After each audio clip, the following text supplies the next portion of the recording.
आप देख रहे हैं रफ्तार न्यूज चैनल। सबसे तेज सबसे आगे हम आपको बताते चले जनपद बागपत के थाना बड़ौत के लोहड़ा गांव में आज एक नया मामला सामने आया है। जो मामला इस तरीके से है।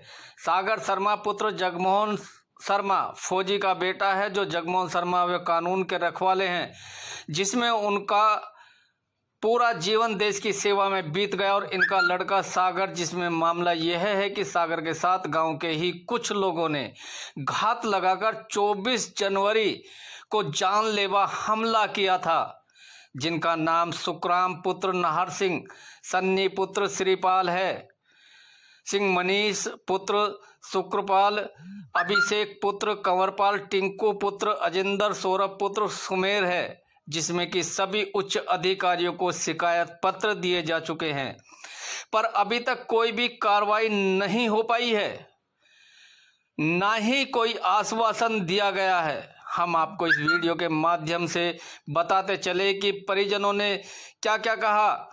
एसएसपी ऑफिस पर भी जाकर इन्होंने अपना ये जो कंप्लेंट है, आप देख रहे होंगे कि कितनी सारी कंप्लेंट ये लगा चुके हैं, लेकिन अभी तक इन्हें न्याय मिलने की उम्मीद नहीं है। ऐसा ही मामला ये बागपत के बड़ौत के पास का है, जो गांव का है, लेकिन अभी तक कोई शासन प्रशासन की तरफ से कोई कार्रवाई नहीं हो पाई है। आखिर कब तक या कब तक कहा जाए कि कार्रवाई हो पाएगी? क्या मुजरिम ऐसे ही फरार रहेंगे? देखिए इस रिपोर्ट में क्या कहा। क्या नाम है तुम्हारा? अच्छा, कहाँ के रहने वाले हो? अच्छा, जो तुम्हारे लड़के की शादी मारपीट हुई है, तो ये पूरा मामला क्या है, क्या चाहते हो आप? हम इंसाफ चाहते हैं। मेरे बच्चे की आँख खोल दी, अभी अपराधी इसी तरह गाँव में घूम रहे हैं। हम इंसाफ चाहते हैं इससे। तो इंसाफ चाहते हो? आपने किसी आला अधिकारी को शिकायत की? जी। तो कोई कार्रवाई नहीं हो रही? नहीं जी, कोई कार्रवाई नहीं। ठीक है। क्या नाम है तुम्हारा? श्रीमान, मेरा नाम जगमोहन शर्मा है। कहाँ के रहने वाला हूँ? मैं ग्राम लोहड़ा, डाकखाना बड़ौत, जिला बागपत, यूपी वेस्ट का रहने वाला हूँ। एक्स फौजी हूँ, फौजी रिटायर्ड हूँ। मैं रिटायर हो गया। मेरे बच्चे ने 12वीं क्लास पास की। मैं अपने लड़के को चाहता था कि पुलिस फौज में भर्ती कराओ। मेरा लड़का और जिस एक्सरसाइज करता था, जिसके जलन से कुछ दबंग परिवार के लड़कों ने मेरे लड़के के साथ में झगड़ा करके उसकी आंख फोड़ दी गई। और ये इलाज बड़ौत से मेरठ मेडिकल और मेडिकल से एम्स हॉस्पिटल चल रहा है। एम्स के डॉक्यूमेंट पूरे प्रॉपर मेरे साथ में है। FIR 24/1/2021 को बड़ौत थाने में। तो आपने किसी आला अधिकारी को शिकायत की? सर, मैंने आला अधिकारी को शिकायत की हुई है। मैंने प्रॉपर FIR दर्ज, जो मेरे लड़के के सामने 5-6 लड़के थे, ये 5-6 लड़कों ने घात लगा के हमला करके लाठी डंडे कट्टे तमंचों से मेरे लड़के की आंख फोड़ी, सिर फोड़ा। तो मैंने ये रिपोर्ट बड़ौत थाने में दर्ज कराई है। बड़ौत थाने वालों ने आज 78 डेज हो गए हैं, आज तक कोई कार्रवाई नहीं करी। इसके बाद मैं अपनी डिस्ट्रिक्ट पुलिस के पास गया, जो पुलिस अधीक्षक बागपत है। बागपत अधीक्षक साहब ने बोला है कि तुम्हारे लड़के का केस हमारे पहले संज्ञान में है और आपके लड़के की आंख से दिखता है, और आप किसी और 2 आदमियों का नाम लो। हम किसी और 2 आदमियों का क्यों नाम ले? क्या एम्स के डॉक्यूमेंट झूठे हैं? क्या मैंने 24 साल जो सर्विस की है, क्या इसीलिए की है? ये स्टेट गवर्नमेंट जो पुलिस प्रशासन है, मैंने पूरे हिंदुस्तान में घूम घूम के नौकरी की है। जहां मेरा पोस्टिंग हुआ मैंने वहां नौकरी किया। क्या यही रिजल्ट मिला मेरे को? यही न्याय मिला आज तक मेरे को? 78 दिन बाद में कोई सुनवाई नहीं है। SP साहब भी, जो जिले के मुख्य अधिकारी है, वे भी आज मेरे को ये बोल रहे हैं कि आपके डॉक्यूमेंट झूठे हैं। कम से कम मेरे डॉक्यूमेंट तो चेक कराते किसी पे। अब अगर मेरे को न्याय नहीं मिला, यह तो मैं कसम खा के कह रहा हूँ, यह इसका पूर्ण जिम्मेवार मेरे SP साहब होंगे। यह तो मैं आत्महत्या करूंगा, यह गांव छोड़ूंगा। अब मैं गांव में नहीं रह सकता। क्या चाहते हो आप? मैं पूर्ण न्याय चाहता हूँ, जल्दी से जल्दी न्याय करे।